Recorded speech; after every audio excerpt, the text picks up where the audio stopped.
আমাদের দাবি যে জনগণের স্বার্থে বাংলাদেশ ব্যাংকের লাইসেন্সধারী প্রতিষ্ঠান পিপুল লিজিং এ হাজার হাজার লক্ষাধিক পরিবার নিঃস্ব হয়ে যাবে এবং কোম্পানি 1400 কোটি টাকা হাইকোর্ট অর্ডার দিয়েছে বিভিন্ন খেলাপি থেকে 6 মাসের মধ্যে কোম্পানিকে ফেরত দেওয়ার বিষয়ে।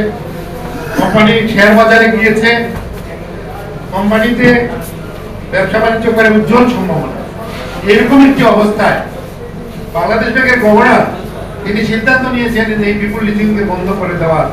এইটা মানে হাতের মধ্যে বিস্ফোরণ হয়েছে, এই জন্য হাত পেতে ফেলার মতো। আমাদের দাবি যে জনগণের স্বার্থে বাংলাদেশ ব্যাংকের লাইসেন্সধারী প্রতিষ্ঠান পিপুল লিজিং এ হাজার হাজার লক্ষাধিক পরিবার নিঃস্ব হয়ে যাবে, তাদের আমানতের অর্থ ফেরত পাবে। বাংলাদেশ ব্যাংকের গভর্নরের কাছে দাবি তিনি এই হাজার হাজার আমানতকারীদের সম্পূর্ণ আমানত ফেরত দিবেন, অন্যথায় হাইকোর্টের অর্ডারে যে কোম্পানিটি চলছে এটা যাতে ভালোভাবে চলে তিনি সহযোগিতা করবেন, বন্ধ করবেন।